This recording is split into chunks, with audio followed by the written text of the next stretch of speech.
kayak gitu. Itu gue ngerasa di Lamine Yamal. Kalau emang kecapean dia passing, itu udah paling bener.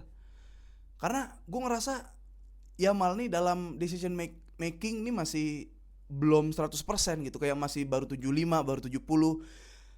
Kadang kita tuh terpukau kan, kayak oh gila nih anak bisa kayak gini ya, usut dari jauh. Terlebih masalah shoot lah, gocekan aman Yamal harusnya ya.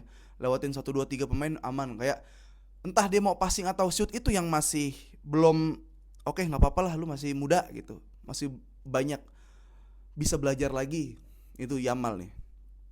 Dan jadinya apa? Outputnya ketika lu bingung lu mau passing apa lu mau shoot atau mau umpan lambung atau enggak, bolanya banyak yang nyangsang. Nah, kan dari diksi-diksi sepak bola ke nyangsang tuh. Kayak gitu. Itu gue ngerasa di Lamine Yamal. Kalau emang kecapean dia passing. Itu udah paling bener.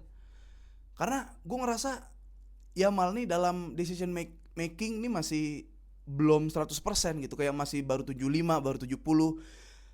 Kadang kita tuh terpukau kan, kayak oh gila nih anak bisa kayak gini ya, usut dari jauh. Terlebih masalah shoot lah, gocekan aman Yamal harusnya ya. Lewatin 1 2 3 pemain aman, kayak entah dia mau passing atau shoot itu yang masih belum oke, nggak apa-apa lah, lu masih muda gitu. Masih banyak bisa belajar lagi itu Yamal nih. Dan jadinya apa? Outputnya ketika lu bingung lu mau passing apa lu mau shoot atau mau umpan lambung atau enggak, bolanya banyak yang nyangsang. Nah, kan dari diksi-diksi sepak bola ke nyangsang tuh.